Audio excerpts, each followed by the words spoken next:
BIWT এর দ্বিতীয় পর্যায়ের অভিযানের তৃতীয় দিনে কেরানীগঞ্জে বুড়িগঙ্গার দক্ষিণ তীরে উচ্ছেদ করা হচ্ছে অবৈধ স্থাপনা। সেখানে আছেন সহকর্মী মাহমুদ রাকিব। আমরা সরাসরি চলে যাচ্ছি তার কাছে। রাকিব, মধু, নদীর জায়গা নদীকে ফিরিয়ে দেওয়ার যে অভিযান সেটি আজ চলছে বুড়িগঙ্গা নদীর দক্ষিণ পার কেরানীগঞ্জে।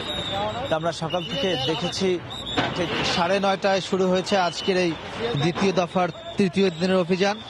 তা আপনি দেখছেন ঠিক বসিলা ব্রিজের যে কেরানীগঞ্জ পাশ রয়েছে সেখানে এই মুহূর্তে অভিযান করছে। আপনি দেখছেন আমার সামনে একটি 3তলা ভবন উচ্ছেদ করা হচ্ছে। বিআইডব্লিউটির দাবি এই ভবনটি বুড়িগঙ্গা নদীর জায়গা দখল করে করা হয়েছে।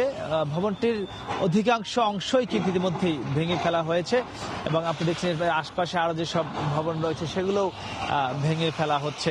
আপনি দেখছেন যে এই অভিযানটি কিন্তু শুরু হয়েছে মূলত গত মাসে এবং দ্বিতীয় পর্যায়ে শুরু হয়েছে গত মঙ্গলবার থেকে, যার আজকে তৃতীয় দিন চলছে।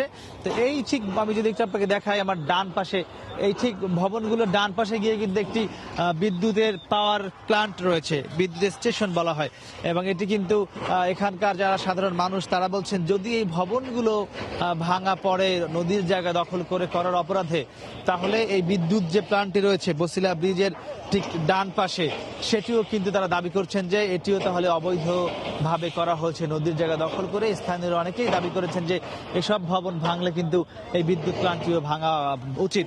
তো সেটি দেখা যাক, বিআইডব্লিউ সে সিদ্ধান্ত তারা নেবেন। তো আমরা সকাল থেকে এ পর্যন্ত দেখেছি প্রায় 15টি ইতিমধ্যে স্থাপনা উচ্ছেদ করা হয়েছে। আমরা যদি একটু বাম দিকে দেখাই বুড়িগঙ্গা নদীর যে, তাহলে আপনি ঠিক বুঝতে পারবেন যে নদীটি কিভাবে দখল করা হয়েছে এবং সেটি কিন্তু খুব দৃশ্যমান বোঝাই যাচ্ছে। এদিকেও আরেকটা এক্সকাভেটর দিয়ে উচ্ছেদ করা হচ্ছে এবং এই সামনে যতটুকু জায়গা দেখছেন সবগুলো জায়গায় কিন্তু বিভিন্ন স্থাপনা ছিল যেগুলো ইতিমধ্যে উচ্ছেদ করা হয়েছে।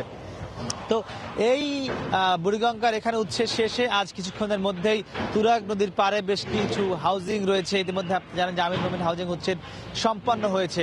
এরপরে আরো কিছু হাউজিং রয়েছে, চন্দ্রিমা হাউজিং, ঢাকা হাউজিং সহ নানান হাউজিং, সেগুলোতে উচ্ছেদ অভিযান চালানোর কথা রয়েছে বিআইডব্লিউটির। তো মোটামুটি আমার কাছে উচ্ছেদের এই ছিল সবশেষ খবর। মধু, বিআইডব্লিউটি এর দ্বিতীয় পর্যায়ের অভিযানের তৃতীয় দিনের কেরানীগঞ্জে বুড়িগঙ্গায় উচ্ছেদ অভিযান চলছিল। সেখান থেকে আমাদের সাথে যুক্ত হয়েছিলেন রিপোর্টার মাহমুদ রাকিব। আমরা এতক্ষণ ছিলাম